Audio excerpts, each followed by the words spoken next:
Vamos ahora a Baja California. Fueron detenidos 4 policías de playas de Rosarito. El amanecer en Rosarito parecía como cualquier otro, hasta que un estruendo metálico rompió el silencio. A las 6 de la mañana, los vecinos vieron pasar un convoy blindado que hacía vibrar el asfalto. Nadie entendía lo que ocurría. Lo que parecía un operativo de rutina pronto reveló algo mucho más oscuro. No eran criminales comunes los que estaban siendo capturados, sino policías. Y no policías cualquiera, sino agentes con años de servicio que escondían tras el uniforme una red secreta que operaba como maquinaria de desapariciones. La pregunta que resonó entre las calles fue inmediata: ¿quién los protegió durante tanto tiempo? A esa hora, Rosarito huele a pan recién hecho y a mar, pero ese amanecer, el olor fue otro: diésel caliente y metal. A las 6:04, un convoy blindado dobló por la calle Rosales sin sirenas, solo el bramido del motor tragándose la pendiente. Eran varias unidades, una táctica al frente, otra cerrando, una tercera a media cuadra como mordazas de acero sobre una misma manzana.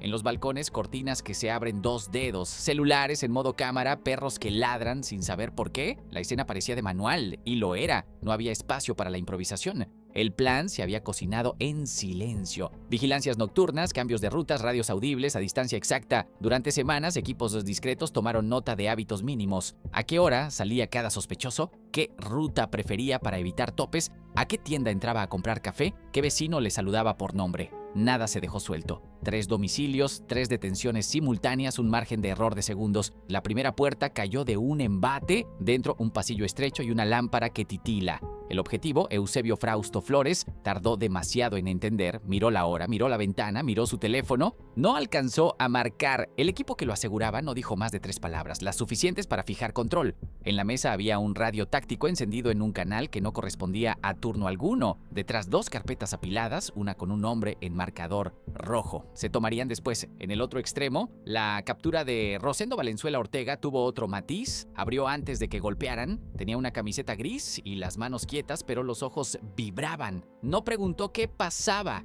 No defendió su inocencia. Dijo una sola frase repetida como defensa y condena: yo solo obedecía órdenes. Esa oración no detuvo a nadie. Quedó suspendida como un eco y fue apuntada en la bitácora con la misma frialdad con la que se sellan los sobres. El tercer blanco estaba en movimiento. Jorge Abel Díaz Estrada patrullaba Primo Tapia, sector norte. Conocía todos los atajos y sabía leer los silencios del barrio, esos avisos que dan las esquinas cuando algo no marcha. Vio la sombra de una unidad que no esperaba. No eran los de siempre. Aceleró. Su patrulla tomó la calle angosta donde los postes viejos cortan el cielo. Intentó doblar por la ruta, donde una vez logró perder una motocicleta sin placas. Esta vez no hubo escape. Un vehículo de respuesta rápida se cruzó en ángulo perfecto.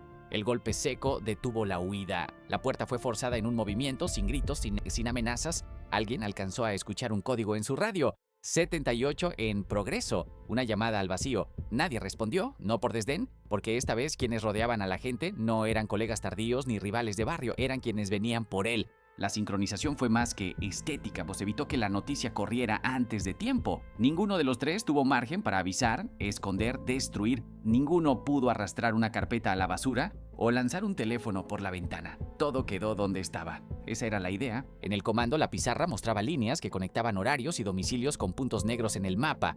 A la cabeza de esas líneas, el mismo nombre: César Pedro Silva Ibáñez. No era el objetivo del día, ya había caído semanas atrás, pero su sombra todavía ordenaba la geografía del operativo. Los 3 detenidos eran piezas de su círculo de confianza, hombres con años de calle y capacidad de mover unidades sin levantar sospechas. Sabían a quién detener, a quién soltar y cuándo hacer cada cosa para que la estadística cuadrara. Una máquina. El vecindario reaccionó con ese silencio colectivo que solo se rompe cuando los motores se apagan. Un tendero apoyó el codo en la cortina metálica a medio subir. Una mujer ya vestida para trabajar abrazó una mochila como si fuera un salvavidas. No sabían nombres, pero reconocían apellidos, los mismos que se escuchaban en susurros cuando alguien desaparecía y alguien más aconsejaba no preguntar. A nivel táctico, el detalle fino fue el cerrojo de comunicaciones. Las radios locales quedaron sordas ante canales encriptados. Las ubicaciones no aparecían en los GPS habituales. La operación no pedía permiso al municipio, respondía a una instrucción que venía de más arriba. Se notaba en el lenguaje, nadie decía vamos a ver, era ejecute, cierre, asegure. En menos de 15 minutos los 3 estaban bajo custodia. No hubo disparos, no hubo persecución urbana con cámaras transmitiendo en vivo. Hubo procedimiento y un rumor creciendo. Si era cierto que eran policías, ¿por qué tanto sigilo? ¿Qué podía salir a la luz si abrían las puertas correctas? El traslado fue igual de exacto. Unidades alternas, rutas alternadas, custodias que se relevaban sin gestos. Dentro, los detenidos cambiaron de postura, no de discurso. Rosendo insistió en lo suyo. Obedecía órdenes. Eusebio preguntó una sola vez si podía hacer una llamada. La respuesta fue no. Jorge Abel intentó fijar la mirada en un punto, cualquier punto, para no mirar los guantes de la gente frente a él. Ese detalle, los guantes, decía mucho. No se trataba de una detención común, sino del inicio de algo más amplio, algo que iba a tocar papeles viejos, teléfonos escondidos, cámaras que nunca debieron existir.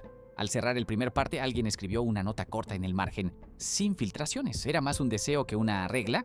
En barrios como Rosarito, la información siempre encuentra rendijas. Aquella mañana, sin embargo, el hermetismo resistió lo suficiente, y eso permitió que por primera vez en años nadie llegara a tiempo para borrar lo que importaba. Caer 3 piezas no explica el tablero. Para entender por qué el golpe fue directo al estómago del municipio, hay que volver al caso que todos conocen y nadie logra cerrar: la noche de Dulce y Hugo. Enero de 2024 partió a Rosarito en 2, antes y después de la escondida. Era un viernes. Afuera del bar, la música se mezclaba con la brisa salada y los taxis esperaban con paciencia de siempre. Dulce y Hugo salieron cerca de la medianoche, se tomaron de la mano. No corrían, no discutían, no parecían temer nada. Lo único diferente era lo que ellos no veían: 2 miradas fijas desde una esquina, una tercera reflejada en el vidrio oscuro de un auto estacionado. Testigos contaron versiones similares: hombres armados, ropa negra, credenciales que se mostraron rápido, una voz áspera que dijo autoridad sin enseñar placa oficial. Los empujaron hacia un vehículo. Hubo gritos, hubo teléfonos que se alzaron, pero la mayoría de esos videos nunca aparecieron. Los que sí no captaron las placas. A la mañana siguiente la noticia corrió como la marea. Los cuerpos de una pareja habían sido hallados en la cajuela de un auto abandonado en la cuota Rosarito-Tijuana. Los detalles que se filtraron dibujaron un patrón. Ella tenía el rostro marcado por golpes, las muñecas lastimadas, él costillas comprometidas. La escena sugería saña y método. Lo que partió la confianza pública no fue solo el crimen, sino el silencio que lo envolvió. La carpeta se abrió con declaraciones, se llenó de promesas, se vació de avances. Un hombre apareció temprano y se enterró después: el del comandante Silva Ibáñez. Los 2 acompañantes en ese supuesto levantamiento, que describieron testigos, coincidían con apellidos que entonces ya se murmuraban: Frausto, Díaz. A partir de ahí, la ciudad cambió la manera de caminar de noche. La gente dejó de mirar patrullas con alivio automático. Las familias guardaron historias que antes contaban en la cena. No te metas, no preguntes, no sabes con quién hablas. Rosarito aprendió el alfabeto del miedo en semanas. ¿Por qué el caso no avanzó? Las respuestas quedaron guardadas en cajones que no cierran bien, informes que tardaron más de lo normal, oficios que nunca llegaron, cámaras que misteriosamente no grabaron ese tramo, testigos que recibieron una visita y luego recordaron menos. El expediente comenzó a llenarse de polvo administrado. Mientras tanto, una paradoja: los nombres señalados, lejos de ponerse en pausa, siguieron en servicio. Uno recibió un ascenso, otro fue reubicado con más responsabilidad. La señal era nítida. Arriba no había urgencia por resolver, había prisa por olvidar. El caso de Dulce y Hugo se volvió símbolo porque mostraba 2 capas superpuestas: la visible, un crimen brutal; la subterránea, la posible participación o cobertura de quienes deberían investigar. La ciudad aprendió nuevos términos: detención sin registro, limpieza de sospechas, bitácoras que no coinciden, palabras técnicas para hablar de lo innombrable. A finales de marzo de 2024, una familia intentó poner otro ladrillo en el muro de la verdad. Presentaron una queja formal por abuso de autoridad y tortura, vinculando a una célula operativa bajo mando de Silva. La respuesta fue un trámite. Pasaron semanas, pasó abril, pasó mayo, pasó la paciencia. Lo que no pasó fue el miedo. En comunidades chicas, la valentía suele ser un lujo caro. No se trataba de un caso aislado. En colonias distintas surgieron relatos con un guión parecido: hombres que no van uniformados pero se identifican, llamadas desde radios que no deberían estar en manos civiles, traslados provisionales a lugares que no existen en mapas, historias de gente que sale a comprar una cena y nunca vuelve, denuncias que se desvanecen al cruzar la puerta de la institución. En el registro oral del barrio, los apellidos se convirtieron en advertencias: y más no discutas si ves esa patrulla, mejor cambia de ruta si te topas con ellos, ni si te paran no llames a nadie. El uniforme dejó de ser garantía, y esa desconfianza no es un dato menor. Erosiona la capacidad misma del Estado para investigar. Sin testigos dispuestos a hablar, la impunidad no es una consecuencia, es una regla. La detención de Silva en abril de 2025 pareció una corrección tardía. No cayó por Dulce y Hugo, sino por un conjunto de hechos que dibujaban el mismo patrón. 8 asesinatos más, 2 intentos de ejecución contra policías estatales, operaciones internas que se camuflaban como esfuerzos por limpiar la corporación. Con él, su círculo más cercano pasó del rumor a los expedientes, los mismos apellidos, las mismas manos. La pregunta que se hacían muchos, y pocos decían en voz alta, era directa. ¿Cómo se sostiene durante tanto tiempo un esquema así sin que alguien arriba lo sepa? La respuesta duele, porque exige aceptar que la protección institucional puede ser parte del problema, no siempre como orden escrita, a veces como inercia, como silencio, como ascensos que mandan mensajes a todo el organigrama. Volver al caso de Dulce y Hugo no es morbo, es contexto. Es entender por qué, cuando el convoy blindado entró por Rosales, más de uno pensó: por fin, es comprender el tamaño del golpe simbólico de ver a policías esposados por policías. Es el espejo de una ciudad que durante meses convivió con la sospecha de estar siendo cuidada por algunos de quienes la herían. Hay fechas que acomodan piezas. Enero de 2024 instaló el primer nudo. Abril de 2025 tensó el hilo con la caída del comandante y la mañana del operativo simultáneo, esa de los motores roncos, los radios mudos y las puertas que no se alcanzan a cerrar, empezó a desatarlo. Con el pasado abierto y la red señalada, el siguiente paso era inevitable: seguir el rastro de quien movía las piezas y blindaba el tablero. Ahí aparece el nombre que cambió el tono de la investigación: Silva Ibáñez, y todo lo que guardaban sus hombres. El nombre que flotaba sobre todo el operativo no era nuevo: César Pedro Silva Ibáñez. Para algunos un comandante respetado, para otros el arquitecto de una sombra que cubrió Rosarito por años. Lo curioso es que su caída no vino por las acusaciones más sonadas, el caso de Dulce y Hugo, por ejemplo, sino por algo todavía más amplio.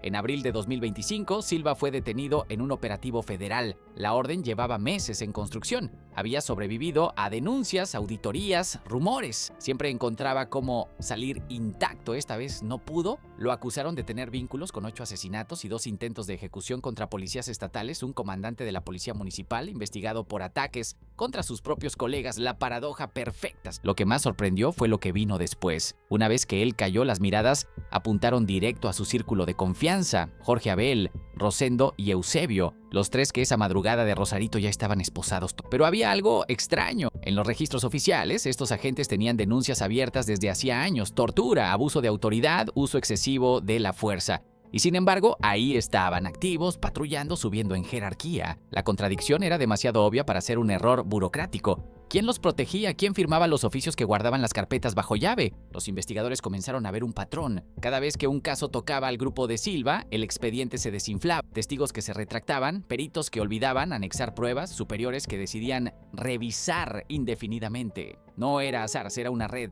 una que combinaba uniformes, cargos políticos y silencios cómplices. En los barrios se decía otra cosa: que Silva era intocable porque sabía demasiado, que guardaba secretos de todos, que su poder no estaba en un escritorio, sino en las carpetas que nunca llegaban a juicio. Quizá por eso lo temían más dentro que fuera de la institución. Lo que ocurrió en abril de 2025 abrió la compuerta. Si el comandante había caído, era cuestión de tiempo que todo lo que él protegía se viniera abajo. Y en ese momento, lo que más preocupaba a las autoridades no era la resistencia de Silva, sino lo que podían encontrar en las casas y teléfonos de sus hombres más leales. Y tenían razón, porque lo que descubrieron en esos domicilios reveló hasta dónde había llegado la maquinaria de terror que operaba desde dentro del uniforme. Las redadas no solo buscaban detener hombres, sino atrapar secretos. Cada puerta que se abrió en esas casas de Rosarito escondía piezas de un rompecabezas siniestro. En el domicilio de Eusebio Frausto, los agentes hallaron un espacio que parecía más un centro de operaciones clandestino que una casa familiar.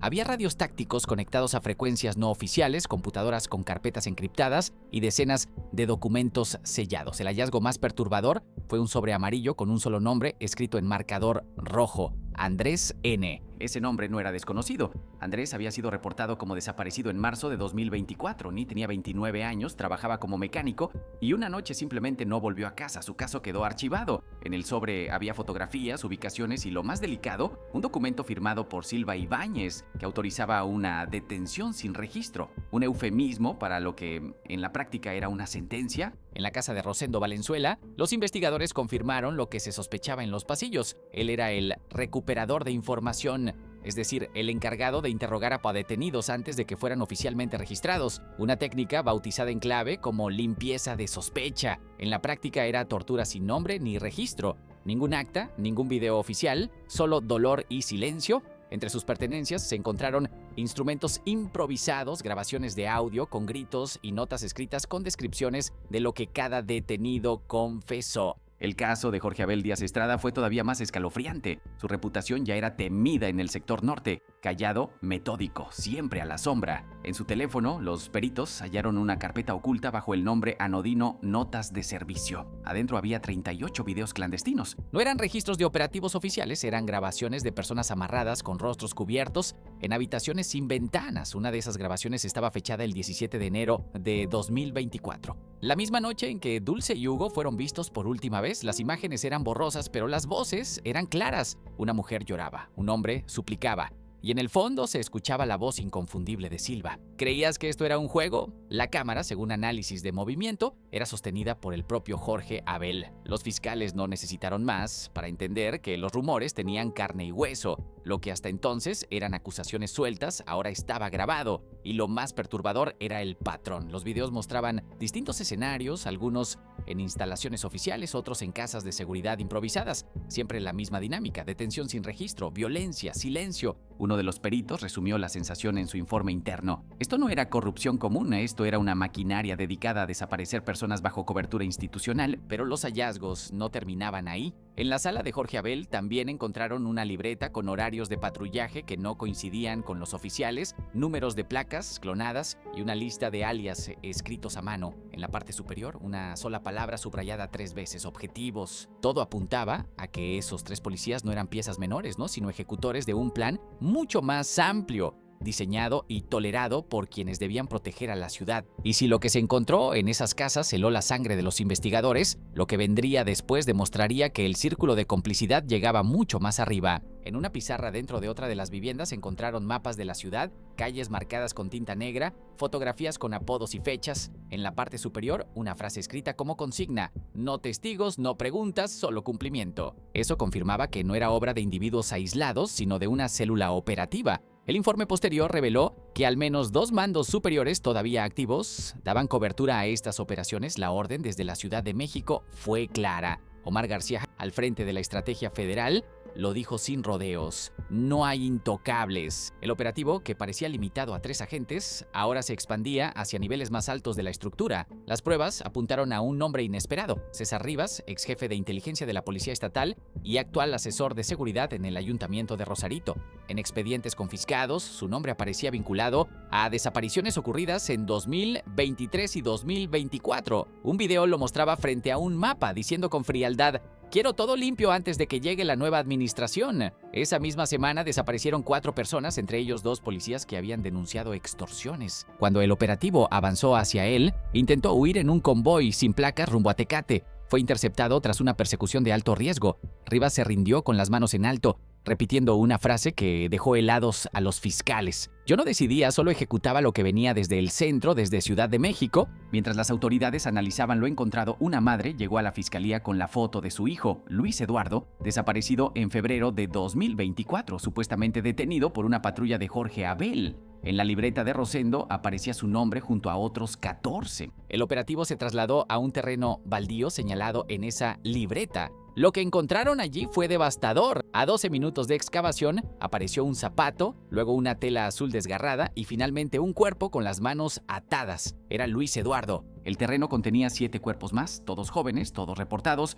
como desaparecidos entre 2023 y 2024. A su lado, uniformes policiales cortados, esposas oxidadas y placas clonadas. Un cementerio oculto bajo tierra, un cementerio institucional. La noticia reventó en redes sociales con el hashtag Fosa Rosarito y en menos de 4 horas se convirtió en tendencia nacional. Pero lo más aterrador aún estaba por revelarse. Las coordenadas extraídas del teléfono de Jorge Abel llevaron a una bodega sellada en Primo Tapia. Cuando la fuerza táctica logró ingresar, se encontró con un sistema rudimentario de refrigeración. Adentro había cajas metálicas numeradas. No contenían armas ni drogas, sino carpetas oficiales, pruebas originales de investigaciones archivadas, entre ellas una grabación inédita, Una voz femenina, distorsionada pero clara, decía: si no firmaba esa carpeta me iban a desaparecer como a Dulce. El testimonio correspondía a un agente del Ministerio Público que mencionaba directamente a la exalcaldesa Araceli Brown como protectora política del grupo. Ese archivo nunca había sido anexado a una carpeta oficial. La bomba política fue inmediata. El Congreso local exigió explicaciones y organizaciones civiles pidieron la creación de una comisión independiente. En paralelo, los técnicos de la Fiscalía Especializada lograron desencriptar un archivo marcado como nómina sombra. Era un Excel con 53 nombres, montos mensuales y un rubro inquietante: protección. En la lista aparecían mandos activos, retirados, personal administrativo e incluso funcionarios municipales. La cifra total alcanzaba los 550,000 pesos mensuales. El financiamiento provenía de empresas privadas de seguridad controladas por Raúl Ignacio Villarreal, un empresario y exfuncionario señalado por operar campañas políticas en el noroeste. Todo indicaba que la red de Silva no solo ejecutaba desapariciones, sino que formaba parte de un engranaje mayor sostenido por dinero, favores y complicidad política. El caso Rosarito dejó de ser un expediente local para convertirse en un símbolo nacional. No se trataba de 3 policías corruptos, sino de una maquinaria institucional de desapariciones, encubrimientos y asesinatos planeados. Lo resumió en una frase: no se trata de un caso, se trata de una estructura. Y vamos a desmantelarla completa, caiga quien caiga. Las madres de desaparecidos salieron a las calles con fotografías en las manos. Los padres llegaron a las fiscalías con expedientes viejos, esperando que ahora sí fueran escuchados. La sociedad de Rosarito, antes callada por miedo, ahora exigía justicia. Y mientras el operativo se expandía, una pregunta quedó flotando en el aire: si esto ocurrió en Rosarito, ¿en cuántos municipios más está ocurriendo lo mismo? Y si los cuerpos ya aparecieron, ¿aparecerá también la justicia?